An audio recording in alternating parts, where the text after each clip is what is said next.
Welcome everyone, Bits and Bobs. Happy to say Dan McDonnell's in studio and Conor McKeon's in studio. The last time these two were together on Bits and Bobs was the 6th of May. Wow. A lot's happened. You're very welcome. Thanks, Joe. Home from Bethpage and home, Daniel, from Prague. Yeah. Or Shamrock Rovers. They were concentrating on the Cup semi-final with Kerry, apparently. So it seemed to be the way it was, yeah. Yeah. Indo Sport Podcast at independent.ie. Lots to get through. Budget today. I think mostly good news for League of Ireland academies are certainly a start. Horse and Greyhound Fund. Put us down for what we were last year. The 99 million straight in. The usual, please. Yeah. We'll take the 20, say the Greyhound industry, and skulk off over into the corner. So we'll come to budget. I guess Portugal, Ireland looming a little bit. Soupy Campbell retires. Jim McGuinness staying on. Lewis Moody, desperately sad news. And whatever else we're having. And then plenty of emails in. Jim Gavin related emails. I won't read them all out, but I'll give you a flavour. That's still sort of story of the day, I think, Jim Gavin. That's when people came in today in their offices and caught up with their mates. I don't think they were saying, God, what do you think about the budget today? It was still very much Jim Gavin. Dan, when you were in just last week? No, I think it was a couple of weeks ago. 2 weeks ago? Yeah. You were, from memory now, of the opinion that Jim Gavin had somewhat gone down in your estimation to be smearing Fianna Fáil all over him, and you just didn't like the whole feel of the thing. So 2 weeks on, what do you make of the last 48 hours? Yeah, well, there's obviously two sides to it. I know you did the podcast with Fanon yesterday, which is obviously the very, I suppose, the genesis of the story and the serious sort of political implications. And of course, this is a serious subject matter and has been treated as such. There's that, and it's bloody hilarious as well. Like, I have to say, you have to step back from it sometimes and go, this is spectacular. Like, this is extraordinary. Like, the reason I had an issue with the campaign is because it's just the most blatant, cynical Irish political move of let's get someone famous and whatever about his public service. And I know there's admirable aspects to his life, but this is what it was. It was it was a classic stroke of let's get someone, good GAA person, Fianna Fáil, the GAA, the pillars of society to come together. And we've seen it in recent years, as I mentioned it with Nina Carberry and various people being parachuted in with very little scrutiny. And they just sort of, they sailed through, and it was a stroke. So the idea now that it would unravel so spectacularly to the point now where you see yesterday where Fianna Fáil are basically washing their hands of Jim Gavin now and throwing him under the bus, which is the sort of, this is what's the whoever you choose to lie with or whatever. Like you're seeing that now. I find it hard to have any sympathy. I don't have any relationship with him. I appreciate Conor would know him and would have dealt with him. You've referenced him. You've spent time with him, and sometimes it's so easily. It's like an old RTE pundit commenting about a Premier League player you'd never meet. It's so easy to be harsher on them when you haven't got any personal interactions with them. But I find it hard to have any sympathy for Jim Gavin, and I think the whole thing was so poorly conceived and so cynical. So I think it's fantastic that it rebounded the way it is, and if it maybe in future might prevent that sort of cynical thinking pervading and thinking you can sort of just get away with it. And I find it so bizarre, and look, there is.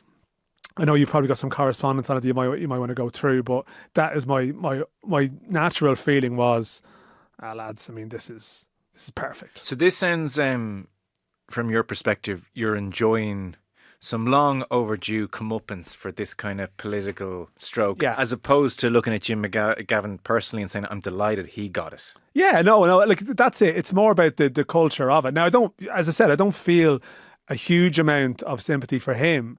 But I don't know him, and maybe my view would be coloured if I'd had interactions with him like other people have.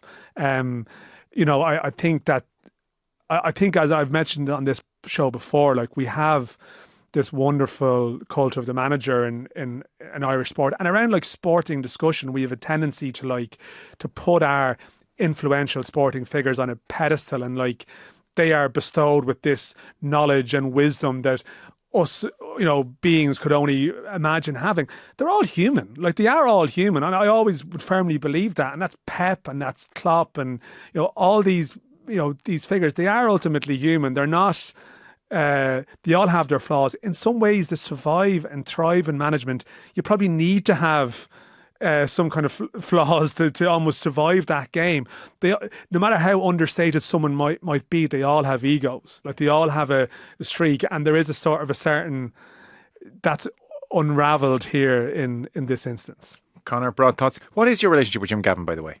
Oh, I wouldn't necessarily call it one, like I worked very closely when I was working for the Herald, would have covered a lot of Dublin at the time, would have been at all the press conferences, but there was a natural friction and tension there because the Herald was is a very Dublin specialised paper, and the Dublin senior football team is a big seller of papers, and we wanted more and more and more, and their whole policy was to give less and less and less.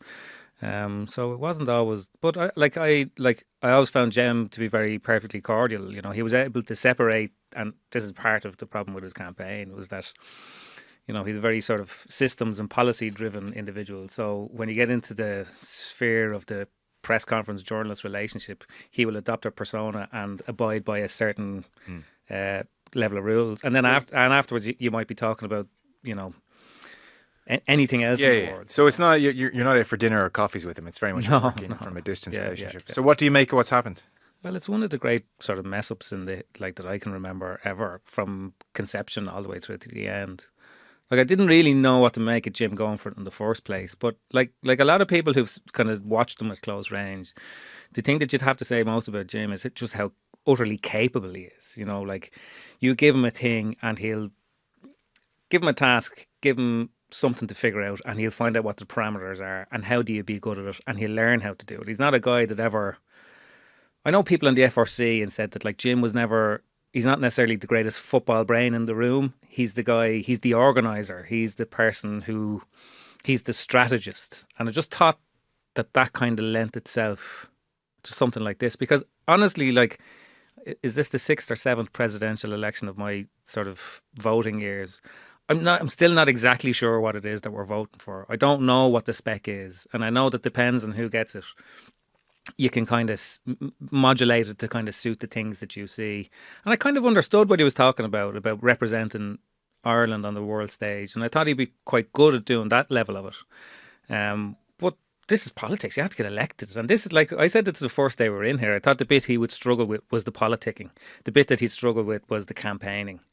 And we were all having a bit of a chuckle about how he kind of went big on the PR side of the things. And he, like, those 3 days down in the Plough Championship, he's never getting them back.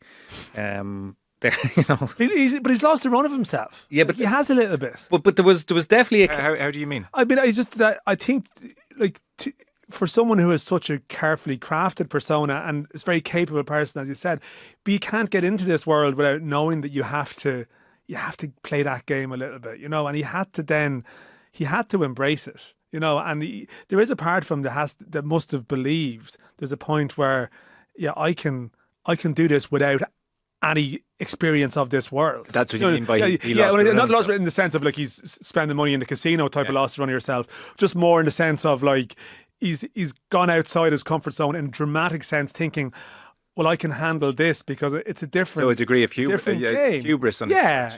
I'd love to know, though, that, so it's hard to know which was the worst, comes out worse with the association, Jim Gavin or Fianna Fáil. Without Fianna Fáil, I don't think Jim would necessarily have ended up... Sorry, Jim Gavin comes out a trillion times worse than Fianna Fáil. But what... Fianna Fáil, but what I mean... Perception of Fianna Fáil is already in the gutter. Yeah, well, okay, so say Jim Gavin or Micheál Martin, for instance, right? This could end up with Micheál Martin being ousted in Fianna Fáil. So what I mean is, like, the fallout from this, from the Jim Gavin point of view, is it looks terrible. A story that does not reflect well on him has come out that otherwise probably wouldn't have come out. But from the Fianna Fáil point of view, they have absolutely botched this thing from high heaven. That's honestly, that's old they'll news. Keep coming back. Old news in 6 months, old news in 2 months. Whether Micheál Martin goes or not, like, his legacy will go beyond this. I mean, he's on borrowed time anyway, Micheál Martin. So Fianna Fáil are going to keep on Fianna Fáiling. Jim Gavin, but what I mean is in any kind of assessment, irreparably changed now in the eyes of the country. So he comes out of this, and I'll get to an email on this point. Depending on your interpretation, massively dented by it reputational wise or completely ruined by it reputationally. So it's a shocking fall for Jim Gavin. It's completely transformed the perception of Jim Gavin, who in many ways ran as a person of integrity, and I'll be that kind above the fray of politics. And now this. So it's colossally damaging. What I mean by what I'm trying to say is who it reflects more poorly on. What I mean is, if you were to do an audit or a review of the whole debacle, where you would lay the biggest chunk of blame. That's what I'm trying to say. Yeah. Look, there's no doubt who the more cynical of the two parties are. I mean, it's Fianna Fáil, for sure. There's an email in. It's criticising me more than anything, but there were two emails in, or maybe even three, certainly two in along these lines. So I just thought I'd read it out. I did reply to the people and hopefully try and respond. So this is complaining about something I said on the piece yesterday with Fionn Sheehan. Joe, big fan of your balanced and genuine attempts to see both sides to every story, refreshing compared to entrenched views of most people nowadays. But I think you've completely missed the tenants side by saying Jim Gavin is, quote, a man of integrity in the main, although this obviously dented that image. A man of integrity does the right thing regardless of image. He stiffed a renter out of thousands. Considering the circumstances of that time, I think it's inarguable he has no integrity, as his values would not have allowed him to do it. Any chance of saying it was a mistake, well and truly gone. He had numerous opportunities to pay it back. It stretches all credibility that he was unaware that he still owed this money. He deliberately and knowingly didn't pay this money for over a decade. It is stealing from someone, plain and simple. Someone who was under financial pressure at the time, as was a lot of the country, it's incredibly difficult to hear Jim Gavin called a man of integrity. Anyone I know would not have the neck to stiff someone out of €3,300.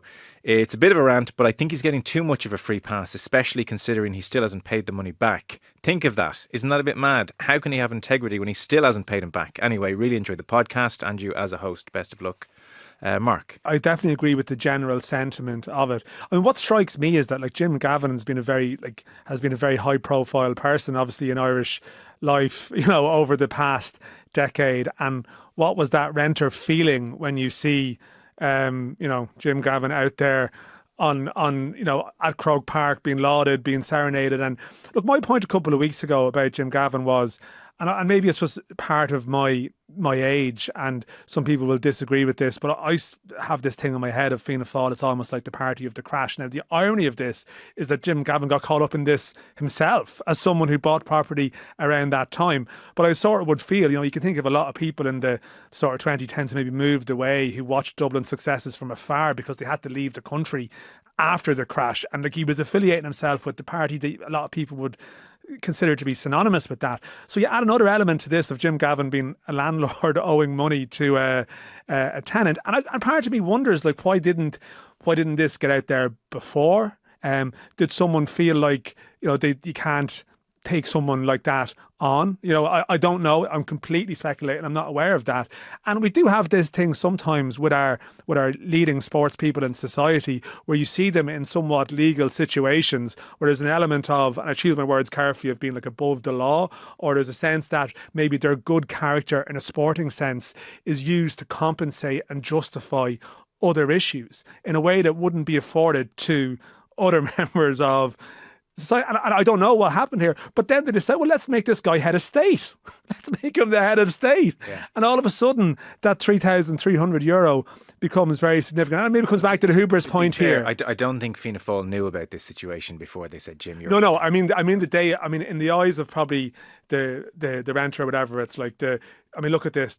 This hasn't stopped this person ascending to this position of power. And then you get to call it in, which to me is sort of the humour of the whole thing, that people have had issues out there with landlords and people over the years. Not often do you get to stop them being elected president. Oh, listen, off the back of it, We've all had our encounters, I think, with landlords in our 20s and 30s and beyond. And there was a bit of vicarious living. Oh, God, could you imagine to stiff that person that screwed me 10 years ago? But just quite where I agree with you. Can I? Yeah, let's stick to, because then I want I want to give my take one point on the email. Yeah. There is a sense of, and it's our own values and how we see it, and like there's no doubt like these like sports people, and like Jim was like, you know, a sort of a volunteer working within, you know, GEA, and there's never been any sense that he's been one of those managers that people would have questions or whatever. He's not one of those people. On the contrary, a brief point. I seem to remember you saying like you'd be chasing him up for expenses was what you heard. So he's not some like. I remember Conor saying that. Yeah. So sorry. I wanted to balance that point and say that he's not one of those sort of manager figures that people would have a figure about. But I do think on one hand it's our value system. It's like, well, you know, he's been really good for the football championship and he saved it, and he stiffed the renter 3,300 as though one balances the other. Like, you know, and I think that I think it's right to point out the man of integrity line. If this person went to his parents' house and chased them down and contacted him personally, it's not like he didn't answer an email 16 years ago. There's a little bit more to it, and that's a little bit harder, I think, to get past. Yeah, no, that's fair. I suppose. Look, there's a degree as well when you're on air of you're picking lines in the moment. Would you necessarily write them with 24 hours of consideration? Maybe not. But I suppose, look, one, I understand if you take an unbelievably dim view of Jim Gavin now, like, of course. And I suppose when I said man of integrity, though, this has dented the image. I was getting at the fact that the listener can decide the extent of the damage. It could be complete or it could be somewhere along the spectrum. But the phrasing was also alluding to his standing previous to the weekend. Like, he is very much seen as a man of integrity. There's lots of testimony from people you would trust saying a man of integrity, or, you know, acts of kindness which are cited and documented. So certainly, like, I'm getting at, he was considered a man of integrity. That's now dented for sure. And then, look, I suppose, and you're alluding to it, how much does, and I'm working on the basis this is an isolated incident, I've heard nothing to the contrary as of yet, how much does one single bad act destroy or define somebody? Is everybody defined by the worst thing they've done in their lives? That's something for every individual to think about. Think of the worst thing you've done or the worst thing you've said. Does that define who you are and who you try to be? What's also on my mind is and it's this rush and this jump, we have the bare facts. And the bare facts are obviously bad. But let me just paint you two scenarios which crossed my mind. So Gavin alluded to financial difficulties himself at the time. And by the way, before anyone starts writing the email, I'm not saying any of this is good, right? But I'm just saying we are operating with bare facts. Now imagine your friend I'm talking about or someone you know. Say he's in a major hole financially. Say he's in danger of losing his house. Say it's that serious. Say he's not thinking straight. Say he's borrowing money from family and friends. It's that kind of a stressful time. Say this happens and someone comes looking for that 3,300 and you're like scrambled and you're like, no, let the bank deal with it. They're a mistake. I got my own shit to look after here. I'm not proud of myself for doing it, but my life's hitting the fan.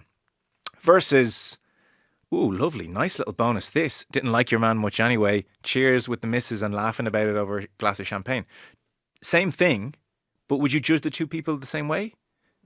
So I'm not saying anything Jim Gavin is going to say is going to make me think, oh, well, that's all right then. I'm not saying that. I'm just saying, just calm down before like you condemn him for the rest of his life. Let's calm down. I think the Irish psyche is such that I think it will come round to being a lot of sympathy for Jim Gavin. I feel it will come to that eventually. And sorry, I feel like that will happen. That's the other thing. If he was still in the race and still going and saying, well, I don't see the problem with this, then I think I would probably instinctively, you'd take a much harsher view. But the guy's reputation has been damaged massively. This is like a reeling in the years moment, his interview with Anya Lawler. And he was, somebody I'm sure who enjoyed being, quote unquote, seen as a man of integrity, and now that's been chopped down a little bit. So like, it's a big price to pay as well. But you're positing two very like opposite ends of that scenario. Like, it may well be that it's. I don't think for one second it is that clinking of the glasses going, and I don't. And equally, like. Gavin, I know what you mean. You're deliberately giving two ends of the the extremes. I'm just. Well, what if it's in between? Yeah, well, in between, then it's for each person to make up their mind. Yeah. So, like, I can see how someone's saying, well, you can't describe him as a man of integrity anymore. The problem is when you run for office, when you run for the highest office in the land, you're handing over everything you ever did for scrutiny. Yeah. So when something comes out like this that wasn't declared initially, you don't have any control in how the public consume it. You can't put the qualifiers and the caveats on it. People, as is their nature, will jump to the worst possible conclusion. and they will use it to either back up what they already felt, or, you know, like whatever it was in the first place that they had against Jim Gavin necessarily. Confirmation bias will kick. Confirmation bias. So that's the nature of it. So that's like both of those scenarios are feasible. They're the two extremes. Yeah, but I don't know the truth. But they are feasible. But in this situation, it's just the thing that I find remarkable, and we might never know, is how it got to this point without this first being declared on Jim Gavin's part or being found out by Fianna Fáil. Because clearly, you can't go on from this in a political race.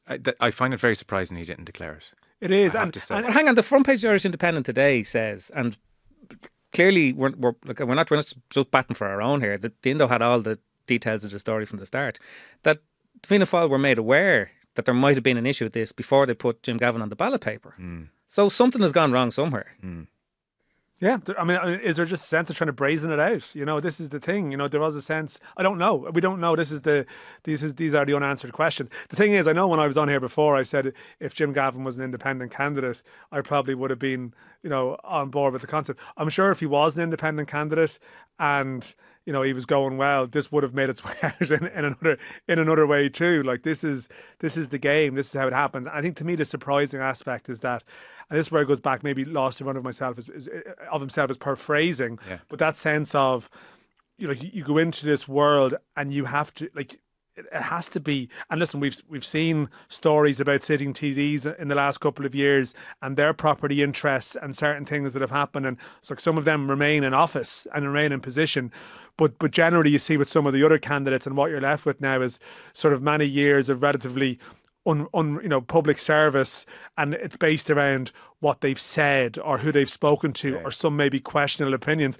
Jim Gavin is it's an action, like it's an amount of money, and it's, as I said, it's remarkable that it got to this stage. And I suppose maybe it was just a small event in his life. He's had a lot going on in his life, and maybe the kindest version is that he just sort of moved on, forgot, as sometimes you might if you have a lot of things going on in life. I'm sure if he was in financial difficulty with a small amount at that time, I'm sure there are sponsors and people around his GA world who probably would have looked after that, so it's sort of a remarkable thing. Yeah. And the question of the integrity, final thoughts. The question of the integrity is an interesting one in the email.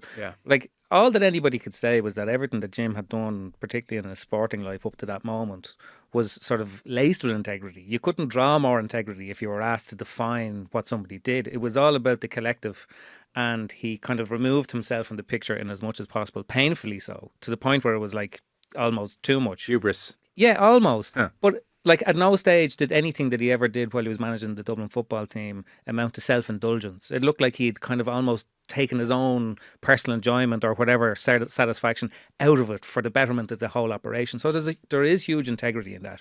But the degree to which this tarnishes integrity is open to everybody. And you can't sit here and argue with people and just say that they're wrong. No. And to be fair, I left it suitably vague. The listener could interpret my line as he's completely ruined, or it's dented his standing, but not totally. So that was my logic, Mark. Just to reverse back to that for a second, And look, you're picking phrases in the midst of a chat, and you can kind of hone down too much into them.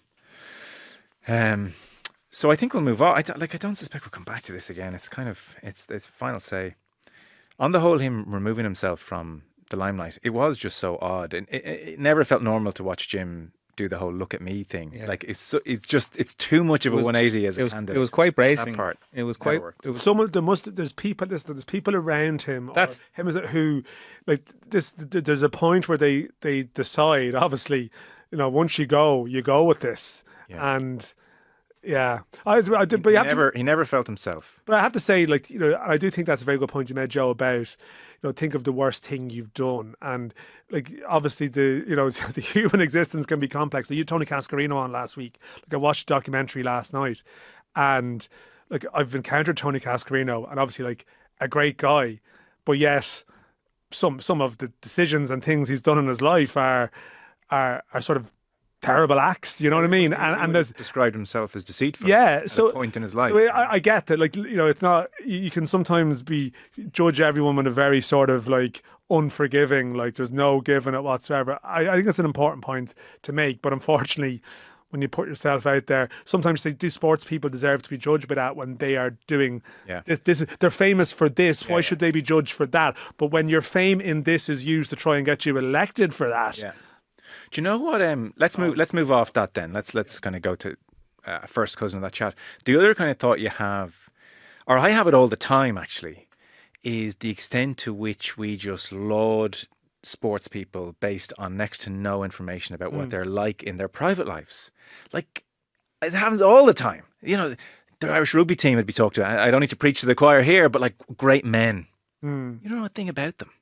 And we do this continually about people in public life. It's a talent thing though as well. Like, I know people even in different spheres of life that have achieved a really high level of skill, say musicians for instance, and they are lauded, they have festivals named over them, everything else. And if you ask people who knew them, they tell you that they weren't. So we have a thing about excellence and the extremes of sort of human ability, and we have a fascination because most of us don't ever get to sort of inhabit that, and we do make excuses for people, and we do kind of, you know, it's not a kind of a sycophancy, but I think it's like back to the confirmation bias. When we elevate somebody up there, we seek to subconsciously justify it, you know, with everything else. You know, and we're very quick to overlook, you know, other things because it's like, but they're great because the halo effect.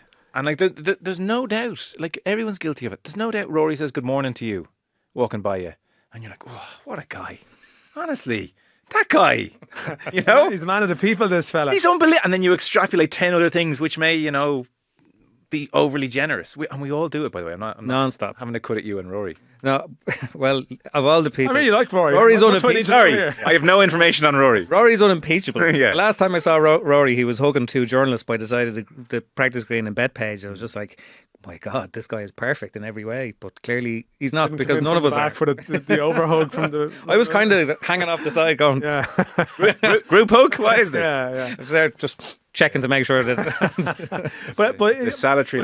But in that Cascarino documentary, that was I think it was Paul Kimmage making the point in it that like these were the stars of the 90s, and you know, and there was probably parallels with that with say the rugby team in the 2000s when they came along, and you know, I would have been out and about a lot and you'd see them, and there would have been this perception of great men about society, and then around that time was a big thing about the football team being out drinking, and it was like, those lads, you know, and like winning can obviously be the greatest cover for everything, and like you definitely we put people on a pedestal. Like Roy Keane would be a very example of that as well. If you go back to a lot of the stuff that would have been written about Roy Keane in the early 2000s, and it would have been like, Roy Keane is right about this, he's right about everything, he was this man who like speaks truth to power. And then I've subsequently heard stories about his personal interactions with players at clubs as a manager, and they're horrific. Now, I've also been in his company at times, and he can be totally charming, and you see him on stick to football a lot, like he's hilarious and has a way about him, but there's also like their work life, there's their personal life, there's different sides of their persona. I think there's a tendency to sometimes presume that these people are perfect in every way. There's often a kink or a flaw, or what makes them great in one area is a weakness in another area. I'd even take it further that I like the thing I admire about, say, because you brought him up, Rory, for instance. Oh, here we go. No, but like it's not that he's like, you know, this amazing person. It's just that he's a normal person. Because, it makes him relatable. Relatable, because what happened, like a lot of people that I know that have superhuman levels of ability, whether it's athletically or in the arts or whatever, is they've actually neglected other elements of their character. I find that when I meet so many of them. Yeah. They're underdeveloped people. Because they've been focused so much of all their worldly energies. Big time. That socially they might be a bit awkward, in whatever sort of spaces that they might be a little bit awkward. Yeah. The thing that I actually really admire about Rory is actually he seems like just a normal, and that he's been able to be kind of a developed person. Yeah. That he can hold a conversation, that he doesn't walk around with his kind of nose in the air, which you get from a lot of people who are really good at stuff. And it's almost like they know that separates them from the herd, so they feel like they need to act like they're separated from the herd. Yeah, good point. I think self-awareness is a bit of a curse in that world. You know, sometimes the ones who don't have the self-awareness, they have a survival because they can just they can keep on going. Whereas sometimes I think some of them are aware of the world around them, and that can actually Yeah. that can ground them sometimes. Let's push on. Just to mention, it's such sad news. Lewis Moody, motor neuron disease. You may have seen his interview on BBC's Breakfast Show this week. So I suppose what jumps out to a lot of people is the numbers of athletes and rugby players we're seeing diagnosed with MND. Dottie Weir, obviously, Rob Burrow, Jules van der Westhuizen a number of years ago. So there was a piece, Tom Kershaw, in the London Times, just kind of digging into what we know about the links. And at the moment, it's not enough, I suppose, is the short answer. So, look, it's brutal. And for Lewis Moody, he got emotional when he was talking about the future, because generally in the main, from diagnosis to severe disability is a 2-year timeline. And there's very little which can stop that. There's no cure. He's facing into a kind of torturous time. And obviously when he talks about trying to tell his children, break the news to them, you know, it's nightmarish. It's just so awful. So Tom Kershaw's piece, the lifetime risk of MND is 1 in 300, twice as common in men. They've identified 30 genes that predispose people to MND, but what triggers those cells to mutate, we don't know. And whether a sport plays a part or not, we don't know. It's like there's doctors quote in this piece, like anecdotally saying things like, well, it's rare I get someone who's not fit coming to me with MND. You know, it's rare I see someone who lives a very sedentary life on the couch, MND. It's anecdotal evidence. Mm-hmm. The studies cited, there's a famous one in the University of Glasgow 2022 where they looked at 412 Scottish male rugby players. And they found if you were a Scottish male rugby player, of those 412, you had a 15 times higher risk of MND compared with same age range in the general population. But that study was criticised because the sample size was small. Then there was Professor Willie Stewart. He looked at 8,000 former Scottish footballers, and he showed a 4-fold increase in MND deaths compared match with population controls. So that's a study of 8,000 former professional footballers as opposed to just the 412 rugby players. So, you know, there was a study as well of Nordic cross-country skiers, and they found that the fastest skiers were 4 times more likely to develop MND. What it all means, we don't know. Is it because of the activity, or is it more so the talented sporting genes are there, they make you predisposed and they mutate for a different reason? Nobody really knows. But there is obviously just this link of sorts. It doesn't help Lewis Moody much, but that was obviously a question mark people had when they saw the news of Moody. But it's horrendous, and he looked phenomenal, didn't he? Did you see? Have you seen? Did you see? Yeah, yeah. That was the same with the Rob Burrow stuff at the start, and there's a few footballers as well, and that's not much you can say really. No. It's just we're still at an early stage of. It feels like we're at an early stage still. In terms of like full research of the impacts of sport on a number of levels, and we've seen it across the last couple of decades, and obviously it feels like we're going to learn more and more about it, but I don't know, it's very hard to say much more than that really, isn't it? It is. Budget 2020, do they call it 25 or 26? 26. Grand. League of Ireland Academies are going to receive 3 million annually in funding, and it's not just a one-off annual payment, it's going to continue. And they had been asking for 4.5 million in their pre-budget submission. So they asked for 4.5 million, they got 3 million. Will they be happy with this? Yeah, no, I think they are. The submission they'd put in is for 4.45 for the first 2 years, and then jumping to 8 million per year for 5 years from, when would that be, 2028. Now look, this is obviously a very tight budget. Last year was a giveaway budget.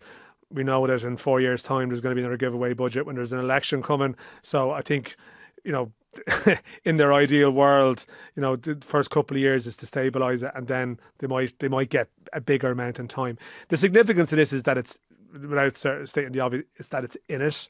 I think that there's a multi-annual aspect to it, and once it's in it, the type of funding they've looked for is for the creation of jobs, for specific jobs. So when Will Clark talks about we only have 8 full-time staff in Ireland versus 190 in Croatia, or whatever the figure is, this should mean that within a year that figure should be around 50. They were looking for 81. Okay. I think for 3 jobs per club. Now it might be 2 per club, which would be around 50-ish, give or take. Okay.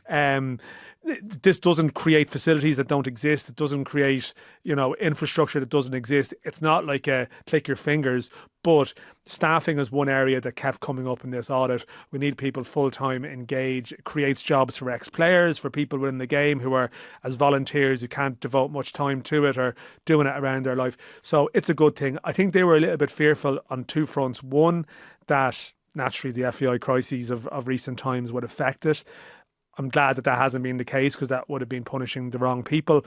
I think the second aspect is, I think there was a feeling again that this budget will be heavily around capital spending, that getting some kind of current spending like this in, once it comes in, it's quite hard to take it out. So once they have established this principle now for the next 10, 11 years, this should be there in some shape or form, with the hope that eventually you'll have Emilia or Ajinvuna or players like that who will sort of give you the payback that it's self-sufficient. So, yeah, they didn't get everything they wanted. Yes, you can argue they should have asked for more. Maybe you could talk about getting more, but you know what? With everything that's gone on in the FAI in recent weeks, months, years, they have to celebrate some kind of win here, I think, yeah. Yeah. Something I was mentioning yesterday I'd ask you about. So, Stephen Kenny at St. Pat's, they're 5th in the league. Like, they're well out of things, really. They're a long way off Rovers. I know everyone are a bit off Rovers, yeah. But they're a good bit down the table. And then FAI Cup semi-final against relegation-bound Cork City, and they lose 3-0. And I'm, harking back to the start of the season, like I distinctly remember hearing you and Johnny Ward, like I tipped them, grappling, like, God, there's Rovers, Shells, but that's it, St. Pat's.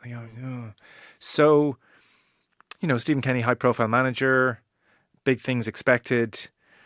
How culpable is he in where Pats are? Oh, look, it has to be hugely culpable. I mean, it was a 1,000th game in club football last week, like a huge landmark achievement, but it has to be one of his lowest games. I mean, they were terrible. Like, they really...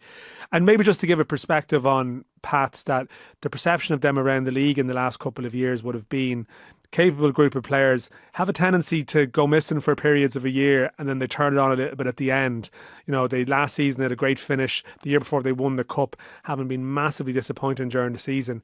I think Kenny probably had put faith in some of those players to go again, and some of those players maybe have lived up to maybe their reputations, but he's on a big contract. He's on a 5-year deal.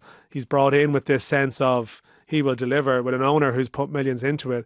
And if they don't make Europe this year, which is a distinct possibility, it's a massive failure. Now, he has a big contract. I'd imagine what will happen is that he probably gets the scope to, okay, you have to change those players now. But I think for him, and he spoke about it, like, he was very honest. I sat down with him for like an hour, and recently, yeah, around the last Monday week, and there was just a small group of us about the 1,000 games, and I think his press stuff since he's come back to Pats hasn't been great. He's been quite guarded. I think he's afraid probably to make the bold proclamations he did before, and probably when he was in the Ireland job. But it was actually good to spend time in his company, and you realise, God, this guy's had an incredible life where he's come from. Talking about, like, he paid money out of his own pocket to sign players at Longford. He was meant to get wooden floors put in his house, and he went home to the wife and said, sorry, I'm after giving them to Pat Devlin to sign 2 lads off Bray. And like, this guy went from that to like managing his country, and it's an incredible self-made sort of man in that respect. But look, that's quaint and that's lovely, but now he's been paid a proper salary by a professional club and a billionaire owner, and they're tanking a bit, and he's going to come under... He's going to come under proper pressure, yeah. The highest paid manager in the league. Oh, yeah. What do we know what he's on territory-wise? I would be surprised if it was less than... It's in the 200 grand a year territory, I would say. Okay. I would say, look, a lot of these managers have bonus structures. Like, Stephen Bradley would have had some very good years based on bonuses in Europe, but I think basic, there's no doubt he'd be well ahead. Certainly it's in that sort of ballpark, 150, 200 north of it territory. Yeah. Because I saw him talking about how we're a very technical team, but we're very small. That's one of the reasons. Does that pass them? Yeah, a little bit, but I think there has to be a bit more. than There's that. a mental aspect to this, and there's a motivational aspect. I mean, they just shrunk in that game, and maybe that's a very literal definition of it. Oh my God. They were small enough to start with. The one thing we couldn't afford to happen. Yeah, unfortunate phrasing, but yeah, no, they're properly under pressure. They have a tough run in, so yeah, he's had success in his career at country rural clubs, one town clubs or one city clubs, and he sort of galvanizes the locals around this mission. And I don't know, maybe is it a bit different in a Dublin dressing room and big wages? I don't know. He'll hate that. He would hate that point being made, but he's been more successful when it's not expected of him, and at times when it's been expected of him, it's been a bit harder. What's wrong with Dublin people? You hate Jim Gavin? Well, no, people would point out that the Dog team was full of dubs, Joe, to be clear. What are you talking about then? Just within Dublin. Like, you know, he's Just within Dublin. He can't manage. A dressing room within Dublin is different. Yeah, it would be, yeah. Different to Dubs 5 miles down the road. Because they don't have to walk out and face the people on the street every day, or in Dublin. They're hardly being accosted. I can't walk down O'Connell Street. That's my point. They're not. Whereas Dundalk, Derry, it's like you are the town. You live, you exist around the city. Newcastle up there, is it? It's like that. Well, it actually is, to be fair. So do you have knowledge of this situation? No, but I just don't think that explains. Well, there is something in it. Right. I think he's got a thing of galvanising a club behind the. I mean, we're against Dublin. Like, Dublin's out to get us here, right? And he's gone into. He says this to Dublin people. He's gone in, but he's gone into dressing rooms in Dublin clubs, and they haven't always taken to him. Right. And that's been an issue. He was 7 months at Shamrock Rovers, went into a sort of an established dressing room where he's gone to places, built it from scratch, built a team, and has done amazing things. With Dubs. But sometimes with Dubs, yeah, and other people as well. And is it the Dubs you're trying to that go are... down this road, Joe. I'm not going to fall for some kind of baiting on this. And is it the Dubs that are... I'm trying to understand. Irish football people listening to this will understand the point I'm making. You're just deliberately missing. He likes Dublin people until they're in Dublin. He finds it maybe harder within the... And they're too short. And they're also small Dublin people. And is it an M50? Like, what? Yeah. Just take my point here in any way, Joe. What about Fingal? I'm interrogating your point. Deliberately misinterpreting it. No, I'm just trying to spot the logic. Well, I'm just saying there is something in the fact that why has he had such success with certain clubs, certain environments, and maybe not so much in others? Dublin people. No, but there's people not from Dublin playing for St. Pat's. There's Swedes. And are they playing well under Kenny? Is it just the Dubs? Mason Mealis from Wicklow, actually. Maybe we should think this through. But no, it's a different type of expectation and pressure that he's dealing with at certain clubs where the expectations are higher. So it's not working at the moment. Okay, it's not working. Sorry. I mean, it's fine, Joe. I'm confident that my point. Here comes something angry back at me. I'm not. No. Anytime I shoot a gun, chill. he takes a nuclear missile back. I'm pretty chilled with your observations there, Joe. Very rational. It was a tense spits and bobs so far. I need to let off some steam. Yeah. Oh, by the way, this was good. We're not dwelling on this, but you saw Russell Martin was fired from Rangers.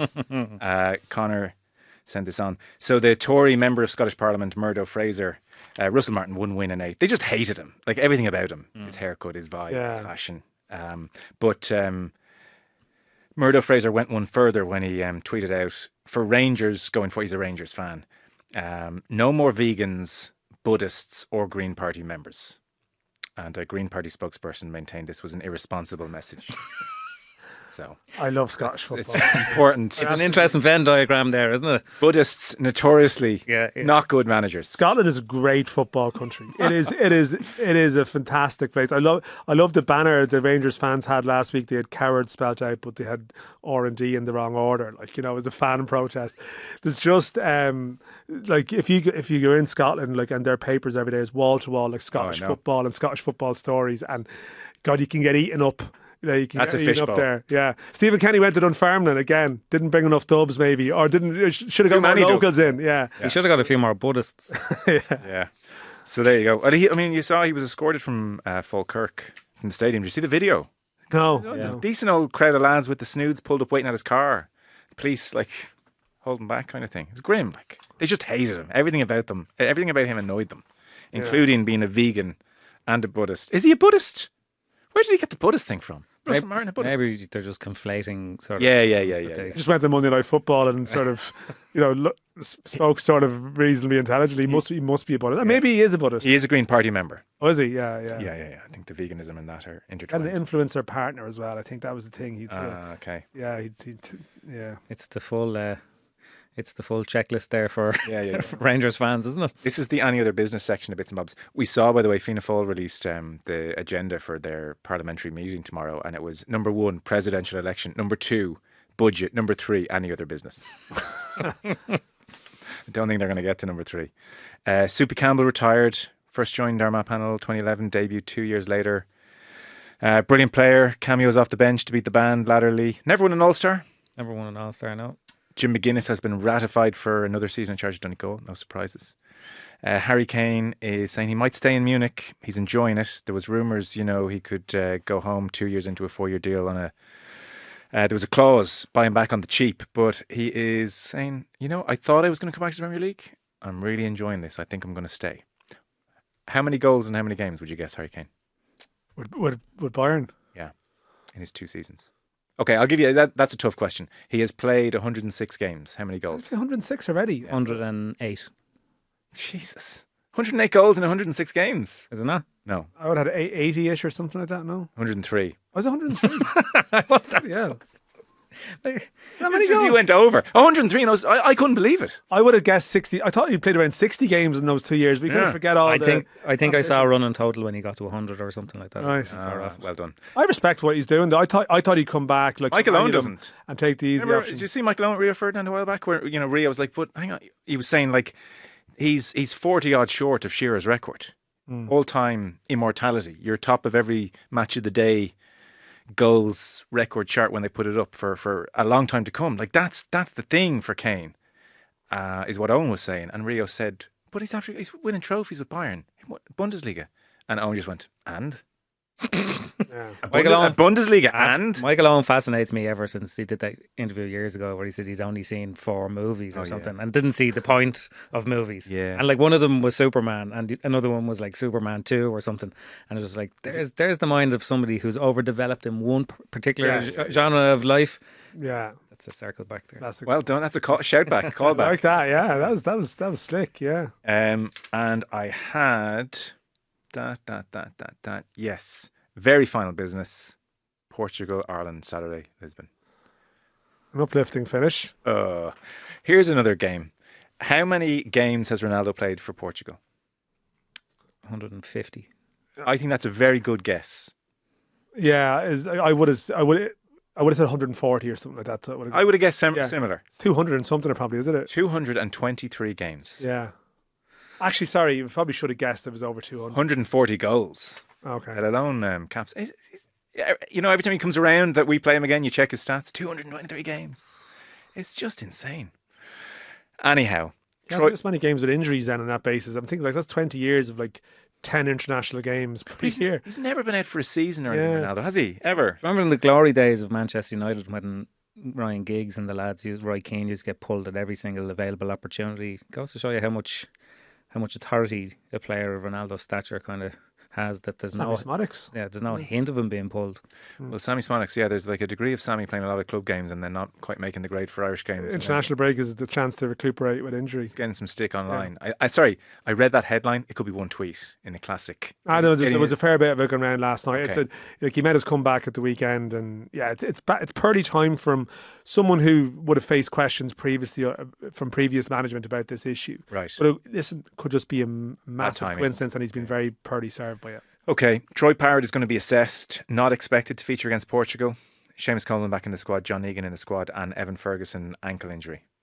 I had a look through the Portugal squad again there. Good, is it? Oh God, yeah. It's really good. At one stage I was like, oh feck, and then I was like, oh, Vitinha, forgot about him.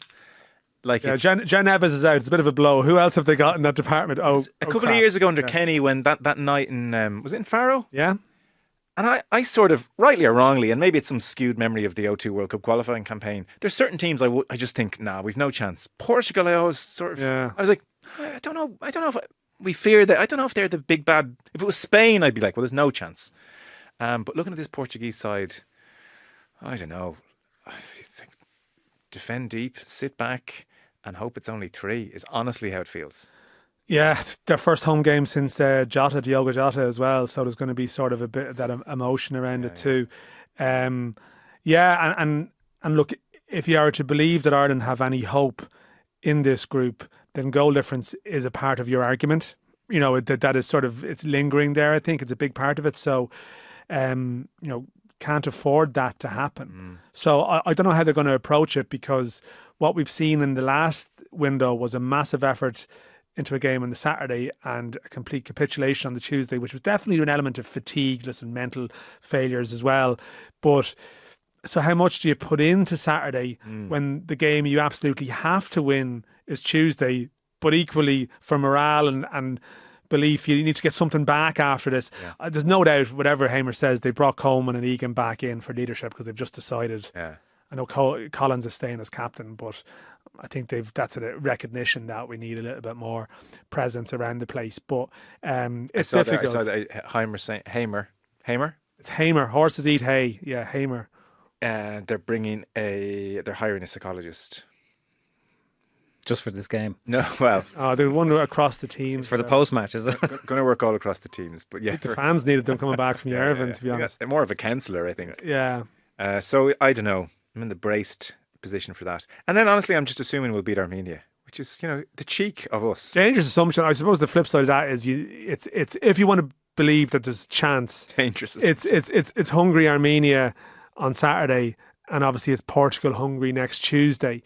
And yeah, you need results to go, because I mean it is possible that you're looking at November going 4 points from Portugal home, Hungary away, and that's it. You know, we're in the playoffs. I mean, because it's such a small group, that scenario was there. You can never get too far out of sight. No, you can't. But I do think how they balance the two games, like Troy, definitely makes sense. They almost need to just go. Like we just have to. We're not bringing him almost. Like he's not there. They have to keep something for Tuesday. They have to keep a couple of players back, I think, for Tuesday. Dread to think of the atmosphere if it didn't go well on Tuesday at the Aviva. Yeah, I'd imagine people will still go. It did cross my mind. They'll go. A lot of people would have bought tickets. They were sold on a package. Yeah. It's Tuesday night. They eventually put single game tickets on sale for Hungary, which annoyed a lot of fans who thought they needed to buy the 3 game to get it. And all of a sudden they appeared. I kind of wonder, I can't believe we're at this place again. This place of like. Say the line, Dan. No, I'm not saying Our that. next meaningful fixture. I'm not saying that. Come here. Why are we giving away fans pitch side seats? Oh, I heard you say this. Yeah, it's a joke. It was a no. I'm looking at Irish fans up in the nosebleeders. No, and I'm looking at the Hungary fans pitch side. Where would you put position? Them? Up. Well, you have to give. How many do you have to give? Minimal. You have to give at least 5%. With the layout of the stadium, it makes way more sense to do it that way. I don't know. Why? Explain. Well, in terms of access to that end, and then cordoning, if you were to put thousands of people up in the main stand, then it probably would have an impact on security and cordoning around it, which might take tickets out of it. Whereas if you put them behind the goal, there's very little impact on that. I think it'd be worth it for the advantage to the home team. Really? I mean, a few thousand seats, 1,000 seats around them for security reasons, fine. If you have to cordon them off. I've seen the first person I've ever heard make that point. Get them out of there, behind the goal. Pitch, they've such a big presence in the stadium. I found myself looking at them in the Hungary game saying, why are we so nice here? Irish fans aren't given positions like that. In some places they are, some places they're not. Plenty they're not. Yeah. Get up. Out of here. Honestly. Yeah. I want us, when we're going into that goal, I want the Green Army sucking the ball in. I don't want a bunch of hungry lads there. Honestly, I'm amazed that we're so hospitable.